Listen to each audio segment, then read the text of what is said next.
महादेव दोस्तों, आपका स्वागत है मेरे चैनल पे, जहां हम पढ़ेंगे महाशिवपुराण की कथा। तो सबसे पहले शिव महापुराण को खोलते हैं। ये है वो शिव महापुराण की कथा जो हम पढ़ेंगे और इसका अनुसरण करेंगे। तो देखिए, जैसे कि सावन आने वाला है अगले महीने और हमें शिव महापुराण की कथा कहनी चाहिए, तो हम 20 मिनट की कोशिश करेंगे कि हम डेली शिव महापुराण की कथा पढ़ सकें या सुन सकें। लोगों को समय नहीं मिल पाता है इस चीज़ों में, तो हम जैसा भी होगा हम पढ़ते हैं और देखते हैं इसमें क्या क्या है।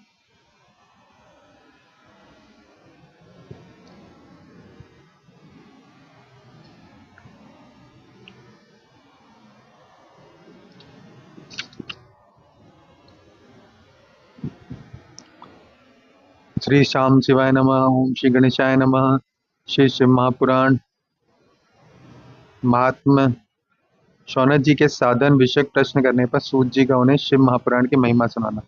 श्री शौनक जी बोले, हे महाज्ञानी सूत जी, संपूर्ण सिद्धांतों की ज्ञाता हे प्रभु, मुझसे पुराणों की कथाओं के सार्थक का विशेष रूप से वर्णन कीजिए।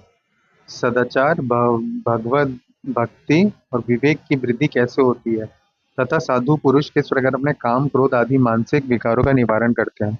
इस घोर कलयुग में जीव प्राय आसुर स्वभाव के हो गए हैं। उस जीव समुदाय की शुद्ध दैवी संपत्ति से युक्त बनाने के लिए सर्वश्रेष्ठ उपाय क्या है? तो यहाँ शौनक जी पूछ रहे हैं, आप इस समय मुझे कोई ऐसा शाश्वत साधन बताइए जो कल्याणकारी है, वस्तुओं से भी और सबसे उत्कृष्ट एवं परम मंगलकारी हो, तथा पवित्र करने वाला उपायों में सर्वोत्तम पवित्रकारी उपाय हो। तात वह ऐसा साधन कौन सा है जिसके अनुष्ठान से शीघ्र ही अंतःकरण की विशेष शुद्धि हो जाए तथा उससे निर्मल चित्त वाले पुरुष को सदा के लिए शिव की प्राप्ति हो जाए। तो सूत जी कहते हैं यहाँ पे, सूत जी बोले, मुनिश्रेष्ठ शौनक, आप धन्य हैं, आपके हृदय में पुराण कथा सुनने के प्रति विशेष प्रेम एवं लालसा है, इसलिए मैं शुद्ध बुद्धि से विचार कर परम उत्तम शास्त्र का वर्णन करता हूँ। देखिए दोस्तों, यहाँ पे संस्कृत में भी इस तरफ लिखा है, हिंदी में भी लिखा है, तो मैं कोशिश करता हूँ कि जिनको संस्कृत नहीं आती है उनको उनके लिए ही ये हिंदी वाला जो पाठ है वो मैं करता हूँ। ठीक है, चलिए आगे बढ़ते हैं। वह संपूर्ण शास्त्रों के सिद्धांत से संपन्न, भक्ति आदि को बढ़ाने वाले, भगवान शिव को संतुष्ट करने वाले तथा कानों के लिए रसायन स्वरूप दिव्य पुराण का श्रवण कीजिए। यह उत्तम शिव पुराण काल रूपी सर्व से प्राप्त होने वाले महान त्रास का विनाश करने वाला है। हे मुने, पूर्व काल में शिव जी ने इसे कहा था।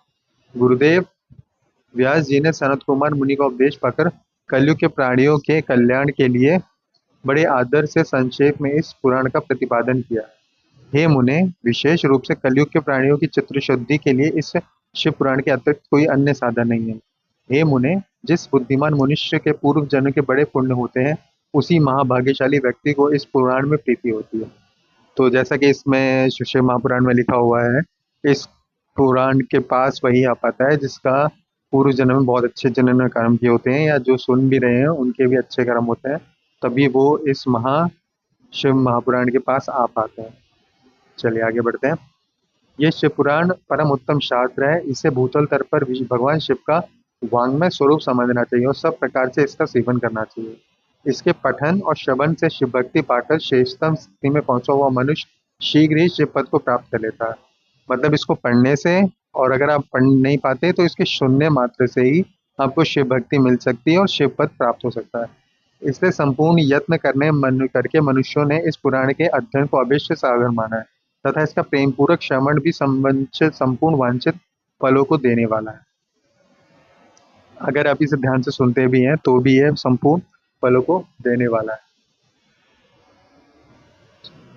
भगवान शिव के इस पुराण को सुनने से मनुष्य सब पापों से मुक्त हो जाता है तथा बड़े बड़े उत्कृष्ट भोगों का उपभोग करके अंत में शिवलोक को प्राप्त कर लेता है। राज्य सुयज्ञ और सैकड़ों अनिष्ट यज्ञों में से जो पुण्य प्राप्त होता है तो भगवान शिव की कथा के सुनने मात्र से ही हो जाता है। हे मुने, जो लोग इस श्रेष्ठ शास्त्र शिव पुराण का श्रवण करते हैं उन्हें मनुष्य नहीं समझना चाहिए, वे रुद्र स्वरूप ही है, इसमें संदेह नहीं। देखा, जैसे देखिए देखिए जैसे इसमें लिखा हुआ है कि जो इसे सुनते हैं, श्रवण करते हैं, श्रवण करने का ही महात्मा है। चलिए आगे बढ़ते हैं। इस पुराण का श्रवण और कीर्तन करने वालों के चरण कमल की धूलि को मुनिगण तीर्थ ही समझते हैं। जो प्राणी परम पद को प्राप्त करना चाहते हैं उन्हें सदा भक्ति पूर्वक इस निर्मल शिव पुराण का श्रवण करना चाहिए। हे मुनिशेष, यदि मनुष्य सदा इसे सुनने में समर्थ न हो तो प्रतिदिन स्थिर चित्त से एक मुहूर्त भी इसको सुनना चाहिए। हे मुने, यदि मनुष्य प्रतिदिन सुनने में भी असक्त हो तो उसे किसी पवित्र महीने में शिव पुराण का श्रवण करना चाहिए। जो लोग एक मुहूर्त, उसका आधा, उसका भी आधा और अथवा क्षणमात्र भी इस पुराण का श्रवण करते हैं, उनकी दुर्गति नहीं होती है। हे मुनीश्वर, जो पुरुष इस शिव पुराण की कथा को सुनता है, वह सुनने वाले पुरुष कर्म रूपी महाबन को जलाकर संसार के पार हो जाता है। हे मुने, सभी दानों और सभी यज्ञों से जो पुण्य मिलता है, वह फल भगवान शिव के इस पुराण के सुनने से निश्चल हो जाता है। हे मुने, विशेषकर इस कलिकाल में तो शिव पुराण के श्रवण के अतिरिक्त मनुष्यों के लिए मुक्तिदायक कोई अन्य श्रेष्ठ साधन नहीं है। शिव पुराण का श्रवण और भगवान शंकर के नाम का संकीर्तन दोनों ही मनुष्य को कल्प वृक्ष के समान सम्यक फल देने वाला, और इसमें संदेह नहीं है। कलयुग में धर्माचरण से शून्य चित्त वाले बुद्धि मनुष्य के उद्धार के लिए भगवान शिव ने अमृत स्वरूप शिव पुराण की उद्भावना की है। अमृतपान करने वाले तो केवल अमृतपान करने वाले ही मनुष्य अजर अमर होता है, किंतु भगवान शिव का ये कथा अमृत संपूर्ण कुल को ही अजर अमर कर देता है। तो देखिए अब कितना महात्मा है इस शिव महापुराण का। चलिए आगे। इस शिव पुराण की परम पवित्र कथा का विशेष रूप से सदा ही सेवन करना चाहिए। करना ही चाहिए, करना ही चाहिए। इस शिव पुराण की कथा के श्रवण का फल क्या कहूँ। इसके श्रवण मात्र से भगवान सदाशिव उस प्राणी के हृदय में विराजमान हो जाता है। यह शिव पुराण नामक ग्रंथ 24,000 श्लोकों से होता है। इसमें 7 संहिताएं हैं। मनुष्य को चाहिए कि वह भक्ति, ज्ञान और विराग से भलीभांति संपन्न हो, बड़े आदर से इसका श्रवण करे और या इसे सुने। पहली विद्वेश्वर संहिता, दूसरी रुद्र संहिता, तीसरी शतरुद्र संहिता, चौथी कोटि रुद्र संहिता और पांचवी उमा संहिता कही गई है। छठी कैलाश संहिता और सातवीं वायवीय संहिता।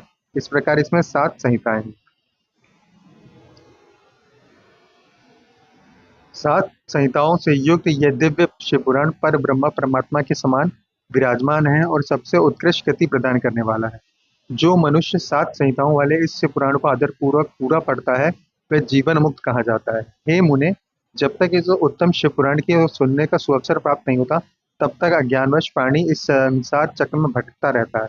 भ्रमित कर देने वाले अनेक शास्त्रों और पुराणों के श्रवण से क्या लाभ, जबकि एक शिव पुराण ही मुक्ति प्रदान करने के लिए गर्जन कर रहा है। जिस घर में शिव पुराण की कथा होती है, वह घर तीर्थ स्वरूप ही है और उसमें निवास करने वाले पाप को यह नष्ट कर देता है। हजारों अश्वमेध यज्ञ और सैकड़ों वाज के यज्ञ शिव पुराण की 16वीं कला की बराबरी नहीं कर सकते। हे मुनिशेष, कोई अधम प्राणी जब तक भक्ति पूर्वक शिव पुराण का श्रवण नहीं करता, तब तक उसे पापी कहा जा सकता है।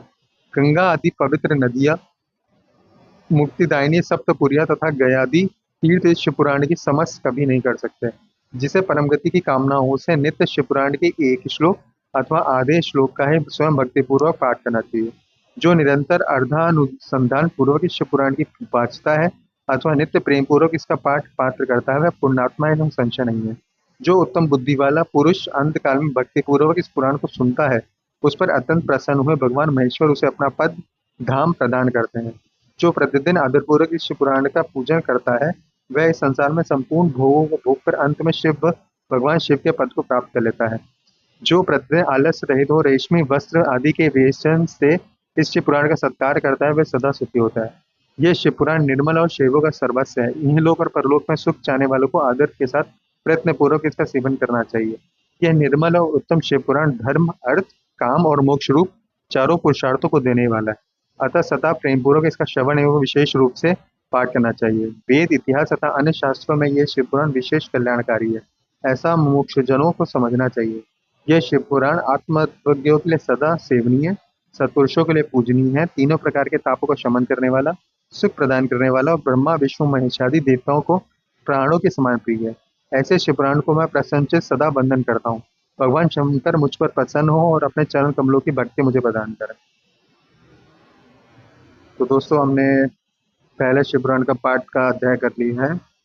आज हम इसको यहीं पे रोकते हैं और बाकी की कथा अगले एपिसोड में करते हैं। जय हर हर महादेव।